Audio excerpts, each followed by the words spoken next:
Welcome to the Real Film Nerds Podcast.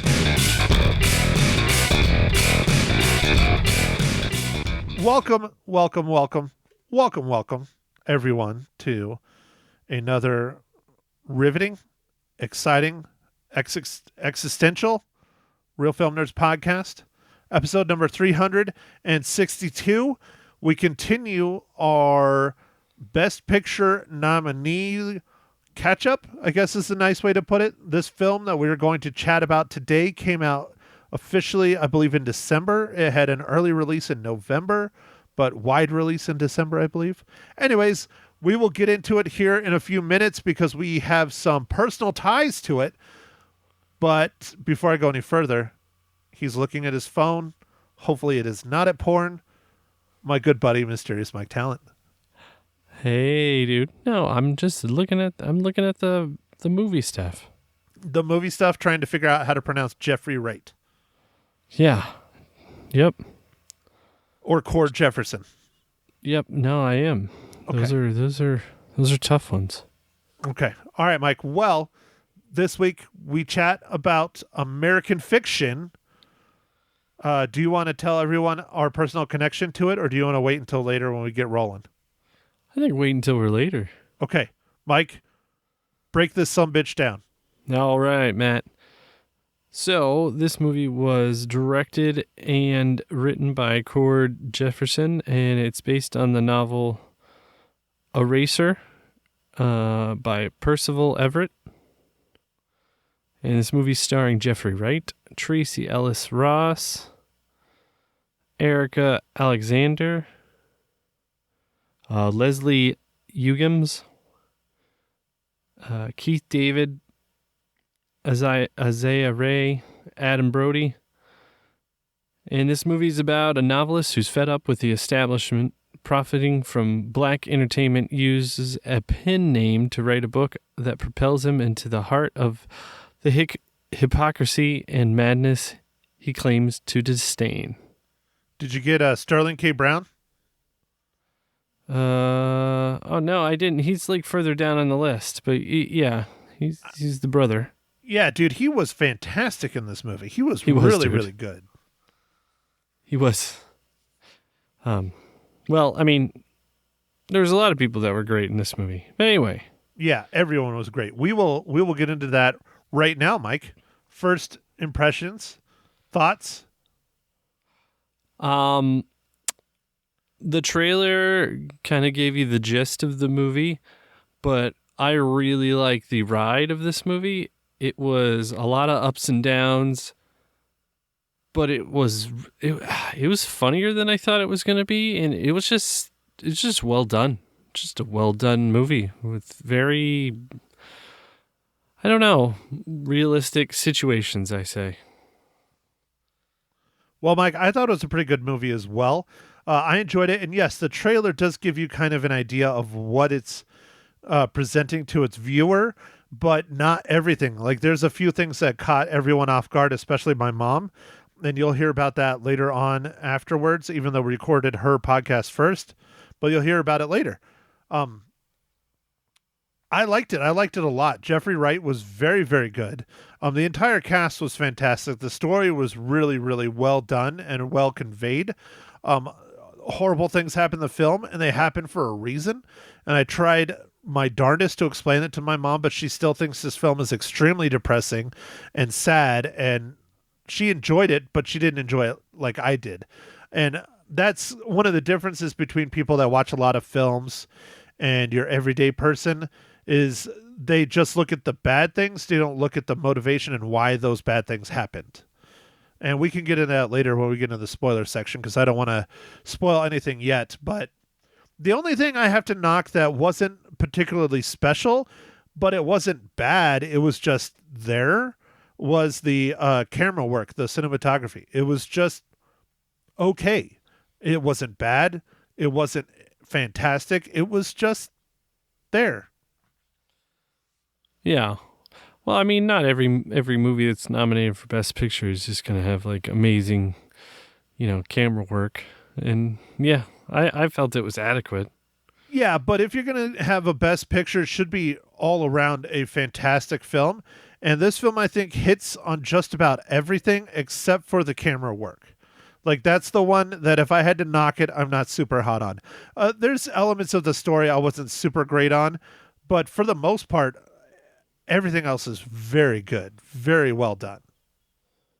And it is Cord Jefferson's first outing as a director. He's known as a writer, and he hasn't been a writer for very long in Hollywood, only about 5 or 6 years.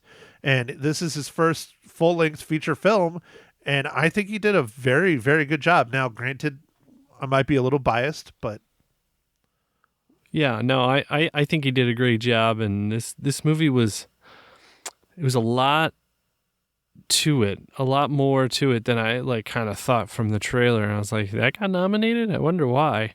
After watching it, I understand this movie was a lot more to the kind of layers of the different stories that are going on and what's happening in real life and what he's writing and all that stuff.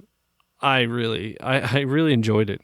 yeah, Really well, enjoyed the movie. that's what really makes it good is the dichotomy and the opposites and the reflections of his pen life, where he's writing the book and getting these tours and money and all this shit, and then what's going on in his real life that's contradictory but also inspiring him to do the book. I mean, not to use the old adage, Mike, but it's like an onion. There's so many layers.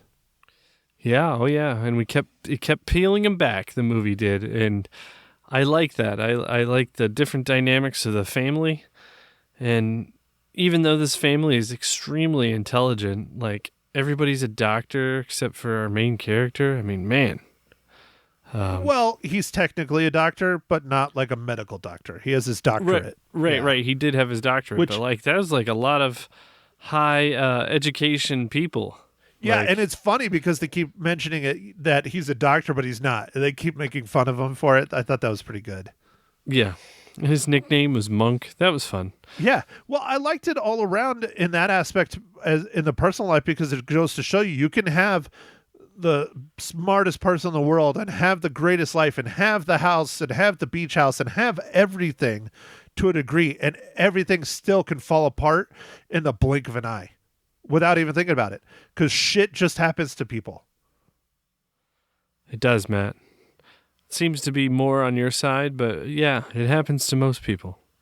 Yeah, I guess that's why I like the movie even more is because, it made me feel better about my own shit-filled life.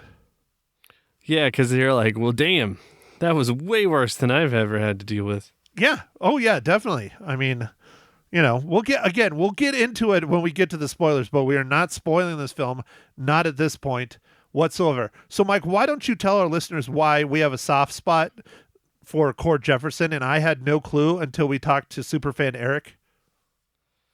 Oh, because he I don't know if he currently lives, but he did live in Tucson, Arizona, where we grew up, and was a fan of several of the local bands and the music scene and the places that we went when we were growing up. So I don't know how old he is. I do. I didn't check. I looked it up. He is 42. He is our age, Mike. So we probably ran into him, which is interesting. That is interesting. Yeah. So that's fun.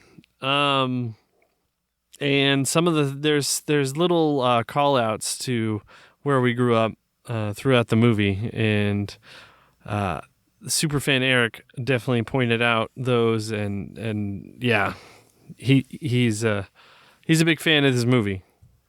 Well, you're not even going to say the biggest thing that was in the movie that's a direct shout out to superfan Eric? Well, dude, I thought you wanted to talk about something. Oh, okay. So we won't spoil it.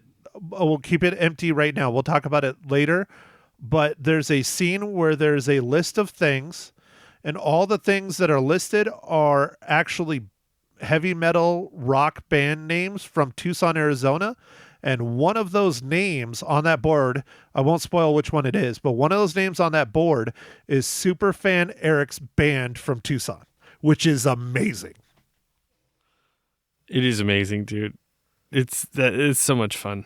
I know, and it's not like hidden either. Like it's like the first one. It's like, boom, there it is. It's pretty awesome. I mean, Eric, congrats, dude. You're famous, kinda. I'm still saying we need a reunion. We need his band to do a reunion tour. I think it's been long enough, man. It's been 20 years. Let's go. Okay. All right. I'm sure Superfan Eric will be all about it. I was texting him about it. I said, I think it's time for a reunion tour. American Fiction in Cord Jefferson is asking. All right. So I think with that, Matt, I think we need to move on to our next segment and find out what you're drinking this fine morning, evening, afternoon.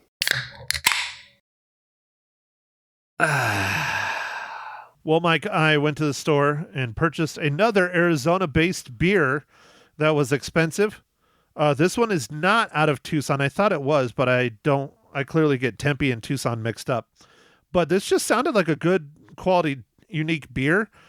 It's called Papago Blueberry Wheat, and it is by Huss Brewing Company in Tempe, Arizona.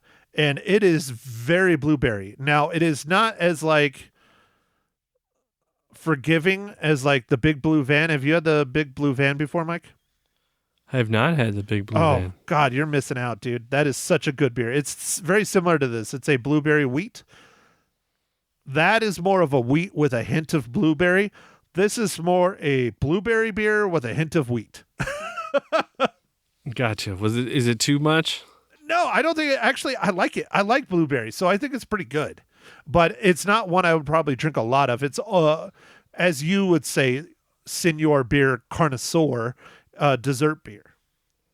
Ah, okay. Gotcha. Yeah, those are usually only like one. I mean, it's not bad. It's a wheat, so it's still light, but it's sweet. Yeah. Okay. All right. So, Mike, what IPA do you have, sir? All right, Matt. So I have a different one this time. I've had this one before, but it's High Lie out of Cigar City, from the Tampa Bay area of Florida, and it is tasty. Okay, so not an Aldi beer. Not an Aldi beer, and it's spelled JAIJALE, I think. High Lie? I don't know. It's the sport. Like, did you just have a stroke? No. It's the sport, where they have these ball things and there's like a little hook. And yeah, it goes it's from really fast. It's from like Africa, right? Yeah, might be from Africa. I don't know. I know in Jackass they they use those things to just throw the balls at them. Yeah, and it was insanely painful. And fast. Yeah. Well, because I think it has the fastest ball speed or something of any sport. I don't know. It used to be a lot of betting and stuff around it. Well, Mike, I have some exciting news before we move on to the next segment. Oh, what is that, Matt? Aldi is looking at building a store possibly in Prescott Valley. Ooh. The nice. mayor announced that he is meeting with them about it. So we might get an Aldi here. All right. So I will get to try some of your beers, Mike. Yeah, your life is going to be changed forever, Matt. Well, I need to go grocery shopping now, and it's like 8 o'clock at night, so I'm not looking forward to that. But I'm just going to get basic shit and then come back. Anyways, and edit the pod all night. So anyways, Mike, I think I should move on and get to your favorite segment of the entire podcast. Even though you like talking about movies, we know the reality that is Mysterious Mike Talent. Mike, what is this week's just delightful dad joke? I got dad jokes. I don't think they understand, though. Gotta think I'm funny. Other people never laugh, though. Dad jokes. All right, dude. So I'm trying to keep them on topic. So here we go. Why did the writer in the film American Fiction struggle with his novel about cliche racial stereotypes? I have no clue. Because he couldn't find the right character. Where did you find that one? The internets? The internets. Okay. All right. Your book's coming, Mike. Your birthday's around the corner. Your book's coming. Nice. To our listeners, that means Matt thought that one was not good. I'm sorry, Mike. I'm terrible. But he kept it to himself, which is very odd. So he must have really thought it was bad. Oh, no, it's okay, Mike. It's okay. I didn't think it was really bad, but you've had better. You've had better. All right. Okay, so now my favorite part of the podcast that continues to this day, 300 and some odd episodes later, because I know we missed a couple here and there. Mike, this one probably isn't too difficult. We'll find out. How does American Fiction relate to the Marvel Cinematic Universe?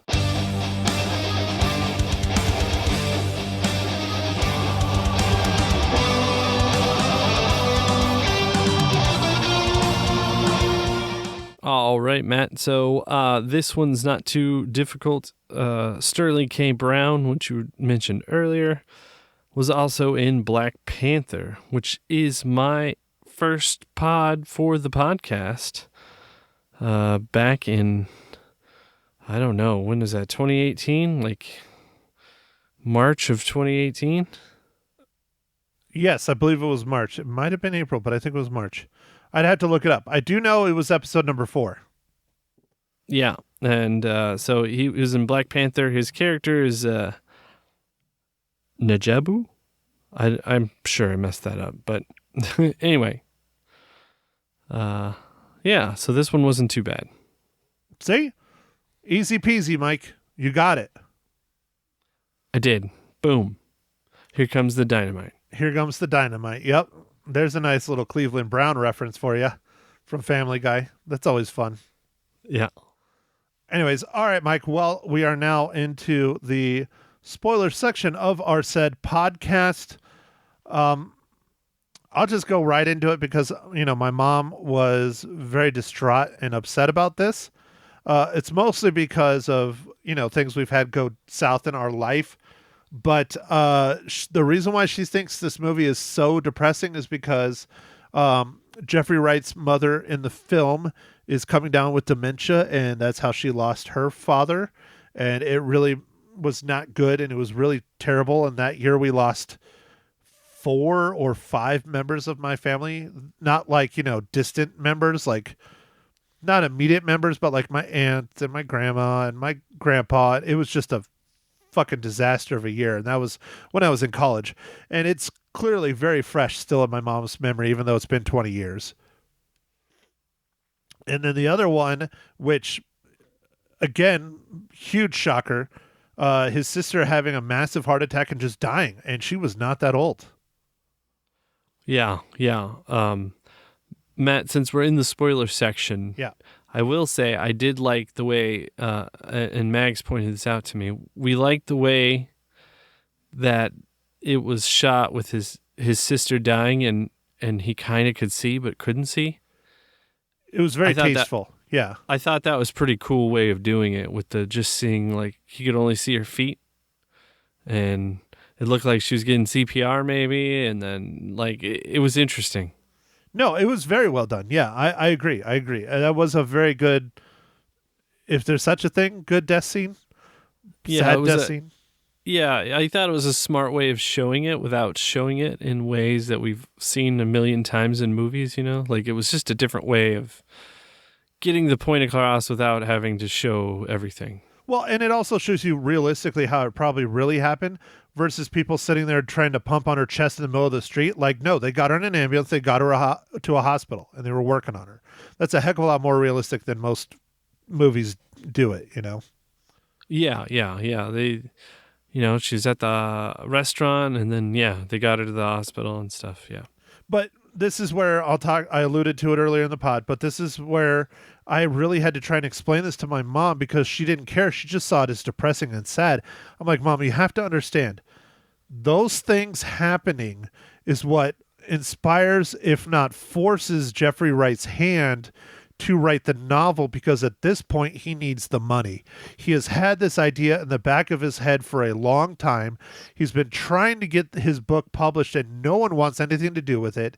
And here he writes literally like a handful of pages of crap. And all these publishers are like, oh my God, we have to have this. And they're throwing giant, insane, stupid ass numbers at him. And so he did it because of the things that happened in his life. And it was a catalyst for the film. And yes, it's sad, but those two things happening were important to the story. Yeah. The even though there's lots of sad moments in this movie, there's also lots of really kind of funny just jokes and like kind of random things, like situations. Like there's a pool scene where he kind of like gets in a fight with his brother, like in the pool. They're like wrestling. It was really funny. Oh yeah, that was fantastic. And because even though they're in, I don't know, Jeffrey Wright in real life is probably in his 50s. I think both of them are probably in their 50s, maybe or late 40s, and they're still fighting like they're teenagers in the pool. It was hilarious. Dude, I thought it was awesome. It was such a good scene, you know? Like there was just lots of things. The eulogy or whatever at the beach, very funny. Oh, yeah, that was really, really good. It's a nice somber moment, and then their neighbor's just being a dick. But that's truly how life is. I think that's why this film is so successful and why it's getting nominated. Yeah. I don't know. It was interesting. I even liked Matt, there's a scene where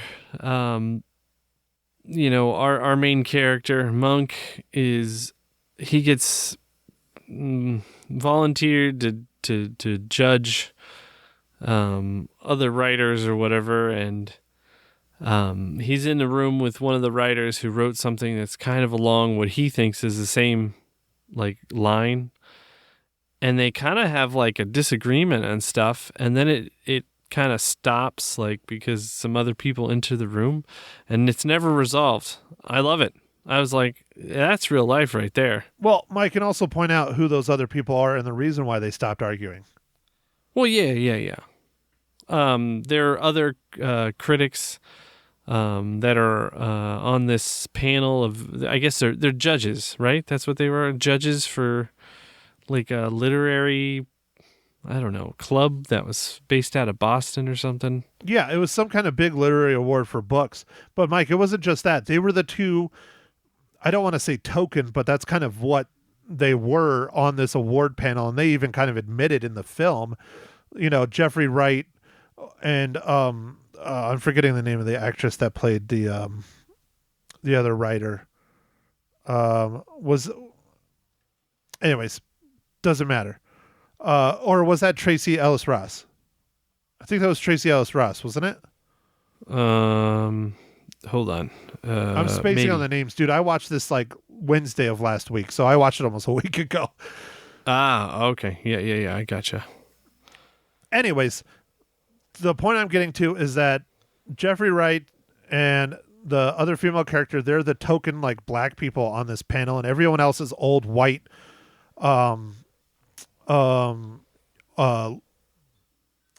college types, literature types, snooty, smart, kind of that. And they're like the two black people that they brought on to be judges. And the other judges walk in while they're in the middle of this argument. They just stop like immediately. And I think it wasn't just that they're judges, but it's also because that's not something that they thought that they should be privy to, is their discussion about their culture and their heritage. That's what I kind of got out of that scene. Okay. All right. I don't know. I like that scene. I liked how it kind of went. And no, it was good. It was really good. You know, to get to the ultimate spoiler, Mike, the ending. What are your thoughts on the ending? Because it's kind of controversial in a lot of ways. Critics hated it. Critics loved it. Mike, what did you think? I liked it. I liked it was a little bit different, but I mean there are things in the movie that are just kind of different, so I liked it. I loved it. I thought the ending was awesome. They did a triple ending, and then they reveal that in real life there's no storybook ending. Nothing was resolved. It was kind of a shit show if you listen to the dialogue, and then, you know, he's outed as being, you know, the writer, but it seems like only to a handful of people, because they're still moving forward and doing the movie, and they're discussing on how to end the movie. I thought the ending was really smart. I really thought it was great. Yeah, no, it was interesting. And then he's pitching the different endings to the director guy. And the final one that gets chosen, it's like, well, yeah, of course. It's literally the most absurd, stereotypical, just horrible ending. And that's why Jeffrey Wright's like sitting there telling him all these ones that make a lot more sense than this one. And he's just like, Jeffrey Wright is basically just like, fuck it. Let's do this. Yeah. And the director, producer, whatever is like, that's perfect. We're doing that. And he just, you can, like, he doesn't do it, but you can feel him like rolling his eyes so hard it's like breaking his neck because it's so just dumb. Yeah. Yeah. I don't know. I liked it. I liked the ending, man. Oh, dude, I loved it. I thought it was great. So, all right, Mike. Well, let's do this. Is there anything else you want to discuss about American Fiction before we give our ratings? So this movie, I watched it for the pod, but I have a bunch of family visiting, and so they all kind of watched it with me, which was interesting. But what I will say is, even though everybody seemed like they didn't want to watch it at first, as it started to get going, everybody kind of sat down. So it was kind of, this movie grabbed everybody's attention, and I thought that was interesting. And at the end, everybody was like, that was a really good movie. So that's awesome, like, because kind of, there's a lot of extra people in the house and there's a lot of stuff going on. So anyway, everyone kind of sat down and watched the movie. So that was cool. Basically what Mike is trying to say, people, is if you watch this, tell your friends and have them watch it too. Yeah.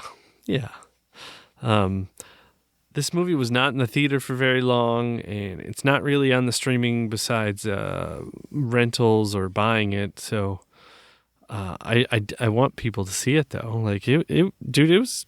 I think people should see this movie. Oh yeah, definitely, for sure. I think everybody should see all the Best Pick nominees because they're all so different. Every year, they're always so different than each other. But Mike, I don't concur with the length of time in the theaters. Maybe Harkins is just nice, but American Fiction here was in the theater almost the entire month of January. Oh, damn, dude. Okay. And now it's back in the theaters again right now for the special Harkins Best Picture nominee, which I talked about on the radio. If you live in Arizona or where there's a Harkins, because Harkins isn't just in Arizona, but it's mostly in Arizona, it's $5. You can go see any Best Picture nominee for $5, or if you spend $40, you can see all of them. Wow, that's a deal. And they're going from now until March 10th. March 10th is the day of the Academy Awards. So I've seen almost all of the Best Picture nominees. Yes, 3 weeks ago, I had only seen 3 of them. Now I'm up to 7. I still have 3 more to go. And Mike and I will be discussing that because I'm not sure if we're going to get to all of them on the podcast by the Academy Awards, but we'll see. But speaking of that, Mike, next week, this is a big one. This one should have come out last year. I'm super fucking excited for this movie. It's getting incredible reviews. I know it's going to be long as shit, but I'm beside myself. I can't believe it's finally here. Mike, we're going to go watch Dune Part 2. Awesome, dude. Yep, Dune Part 2. And I think Dune Part 1 is able to be streamed on both Max and Netflix. Yeah, I think Netflix also got the rights to it, if I'm not mistaken. So, Mike, are you going to try and watch it, Dune Part 1, before you go see Part 2 in the theaters? I think I might try and do a refresher if I have time, which I never have time, but I'm going to try. I really liked it when it came out back during the pandemic, right? Like it was right before or right during. I mean, it's been like 2 or 3 years. It's been a while, yeah. And I really liked it, and I was not a fan of the original Dune film. You know, the one from the 80s, or is it 70s? Yeah. Not a huge fan of that one. This one, but again, I will admit it, dude. I'm a Denis Villeneuve fucking fanboy. Like, he has not done a movie that I didn't love. He is so good. He's good. He's really good. He is a He's master filmmaker. So visual. Yep. Oh, I love it. I love it. He is so good, dude. So, anyways, excited about that film, Mike, for next week. How many reels do you give American Fiction?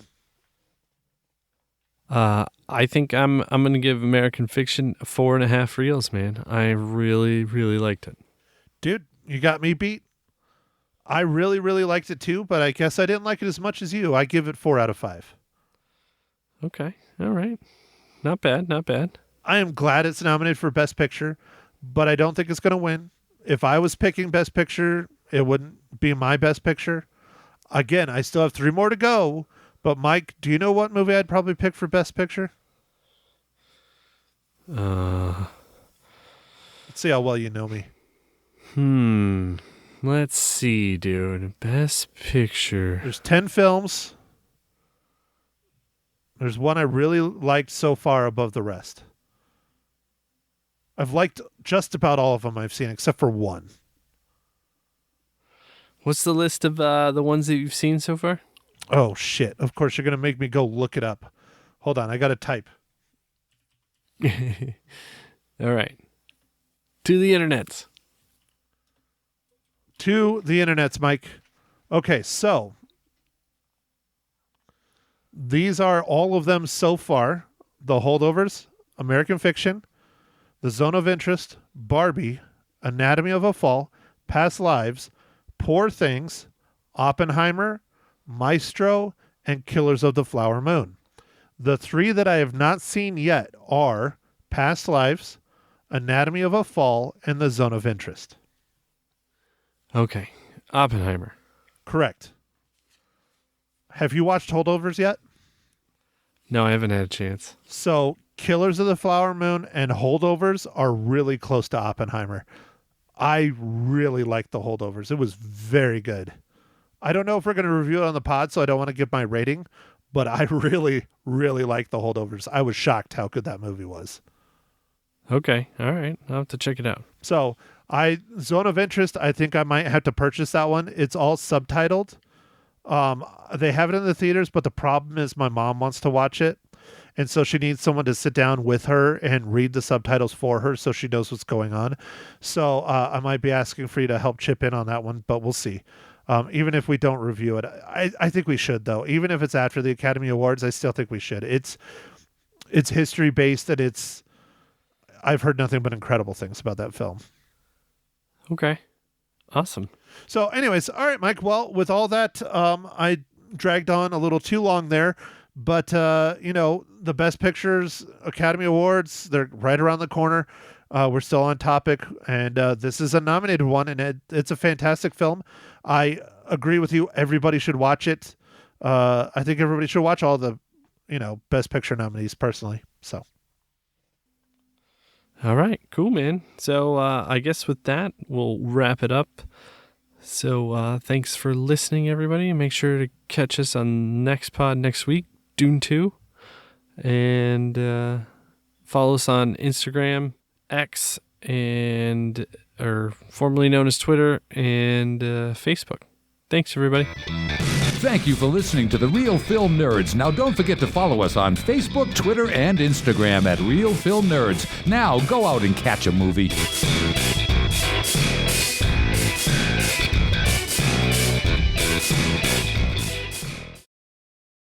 Welcome, everyone, to Ma Henshaw Loses Her Mini Cookies. Episode 52, American Fiction. Hi, Matt. How you doing? I've lost more than my cookies dealing with your shenanigans. We've been trying to record this ding dang dong thing for a half hour, and you can't figure out how to work a Bluetooth headset. This is... I think I've died, and this is the first circle of hell. I got 6 more to go. And if this is the first one, I don't even want to know what number 7 is going to be. This is going to be atrocious. I'm going to have my grandson give me lessons. I don't know. Oh, but that doesn't help my jaw that cracks. Okay, Mom. So let's do this. What movie are we talking about this week? We're talking about American Fiction.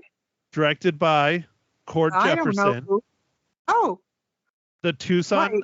from Corey Tucson, Jefferson? Arizona. Oh, that's coolness. I thought he wrote it. Oh, well, He cool. also wrote it. Yes, he didn't write the there you book. go. Okay, so let me No. talk. It All is. right. I hope everybody heard that slap on my head. I said, let me talk, and he kept talking, and then I slapped my head. Anyways, okay, so it was written and directed by Cord Jefferson, but it is based on a novel. That means you can speak now. Oh, it's Erase, I think it's called, or Erasure, or something like that. Yes, I believe it's Erasure. Yes. Mm-hmm. But yes, Right. directed by Cord Jefferson, written by Cord Jefferson and Percival Everett, starring Jeffrey Wright, Tracy Ellis Ross, and John Ortiz. Ready, set, your opinion, cookies, go now, stat, before I slap my head with a brick. I thought it was very good. I thought at the beginning it was very sad to me because of the issues. And can I say it, or is it all spoilers? It is your podcast, Mom. You can say Well, whatever you want. Just warn okay. people. Just be like, hey, I'm going to spoil the shit out of this mofo. I am there, folks. So there. Well, then say it. Say I'm going to spoil the shit out of this No, mofo. I'm not going to say that, but I'm going to spoil it out some.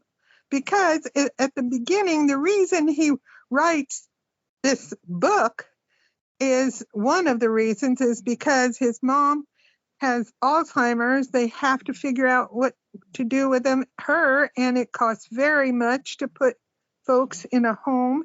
And his sister dies, and it's just a whole lot of family issues. And I'm kind of amazed because in the movie, it looks like he writes the book in about, 2 or 3 days. I know he doesn't, but he decides because his books that he has written are very educational, very erudite and all, but they don't sell at all. He decides to write a garbage book. And it's a little bit more nuanced than that. He has a new book that he's trying to get published and no one wants it. Right. And so that's when he's on top of the family issues. Yeah. Yeah. And it's really sad because like the one part where, I guess it's because his books are just dull or something. I don't know. He put it in the bottom shelf. And, No. I thought we talked about this on Thursday before you went on the radio. It's on the bottom shelf, but it's in a section called African American Studies. Oh, that's right. Yes. Okay. But his book is not African American Studies, at least that one based. I don't remember what it was about. I don't even think they really talked about what it was about. No, but I don't think the clerk at the Barnes and Noble went, well, the author's black. This is where they told us to put it. They said, just because I'm black doesn't mean it's a black book. And it's not about African American studies. Now, I'm racing through what he really said and everything. I'm just simplifying it. But yes, that's how it went. But yeah, and that's why he writes this really, what do you want to call the description of it? Not kind of trashy book. Yeah, he himself calls it like a junk garbage, pandering novel is what he calls it. Yeah. And the part with the publisher is very interesting. And which publisher? They had 4 or 5 different publishers. One is the one that I think, isn't it the woman that finally gets the book or publishes it? No, I believe it was the gentleman that he had lunch with. Oh, him. Oh, Fizz. Well, okay, never mind. Well, because that's why at the end, spoilers, when they're talking about the movie rights and everything, he's sitting there talking to him as himself and not the character. Okay, yeah, because he uses a fictitious name when he writes this silly book. anyway, But anyway, it's a good movie. Pretty shots of the ocean there outside Boston. Is that correct? And it's just very interesting. And I thought the acting was very good, and some very thought-provoking things in it. And I think a lot of families go through kind of problems like what he went through that we don't really hear about. So I think the book is very interesting because of that. I know our family went through a lot of that. And How so? well, your Grandma June was basically dying, and we were there in Dallas, and we had to come back, and Dave had to find a rest home for your grandpa because his wife got rid of the house and moved everything out, and Grandpa had nowhere to go, and he had dementia. And so we had to Okay, find. so you're getting it mixed up with your father and Grandma June. But you don't need to go into details about our life. I was asking you a basic question, but I'm okay. just explaining, that people have these issues. It's a very kind of lot of folks have. I think they'll relate to it. Yes, they find her a place and everything, but it takes money, and that's why he needed to sell a book and get money to help Mom. And he was a good son, and he does. But spoilers again! Doggone it. Anyway, so I thought the movie was very good.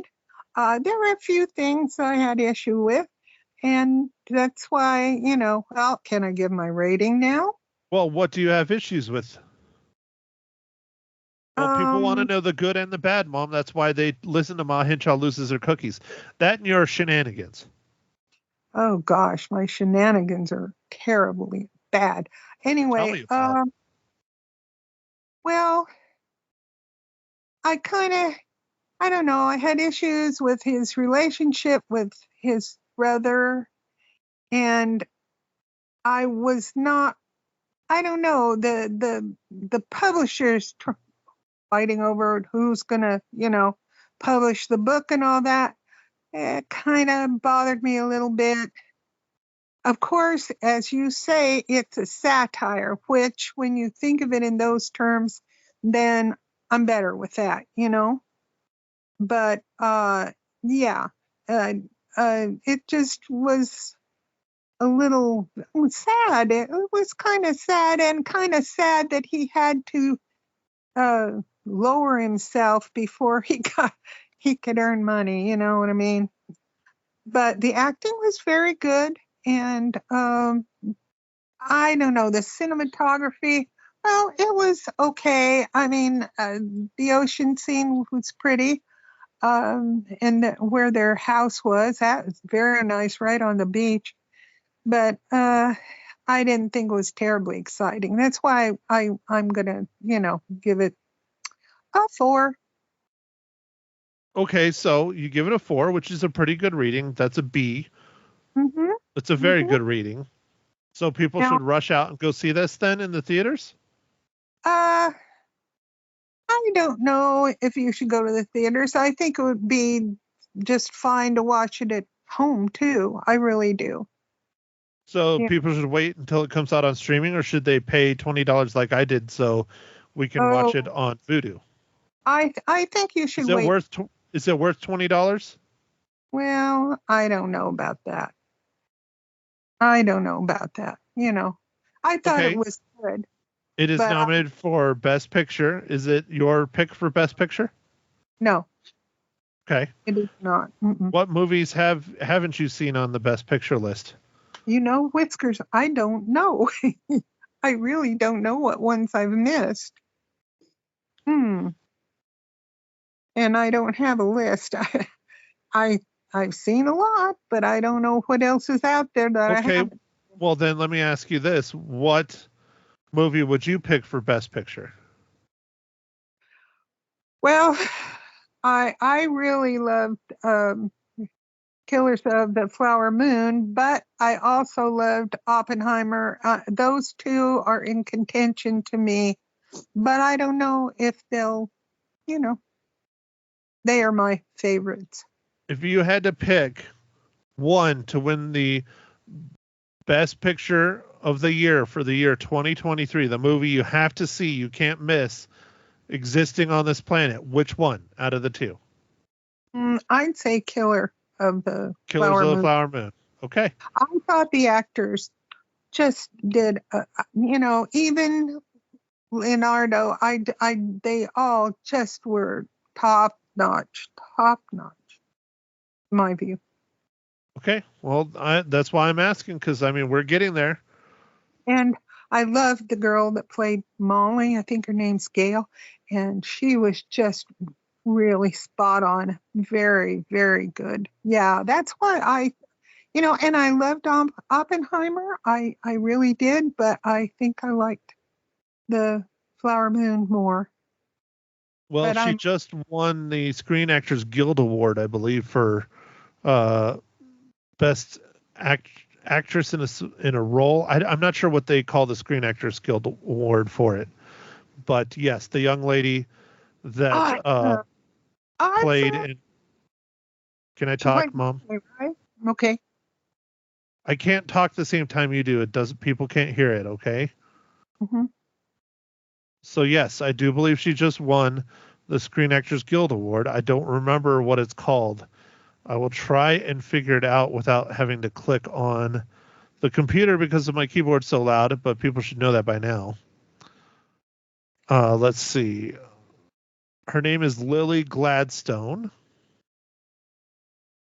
You can talk if I'm not talking, FYI. Oh, okay.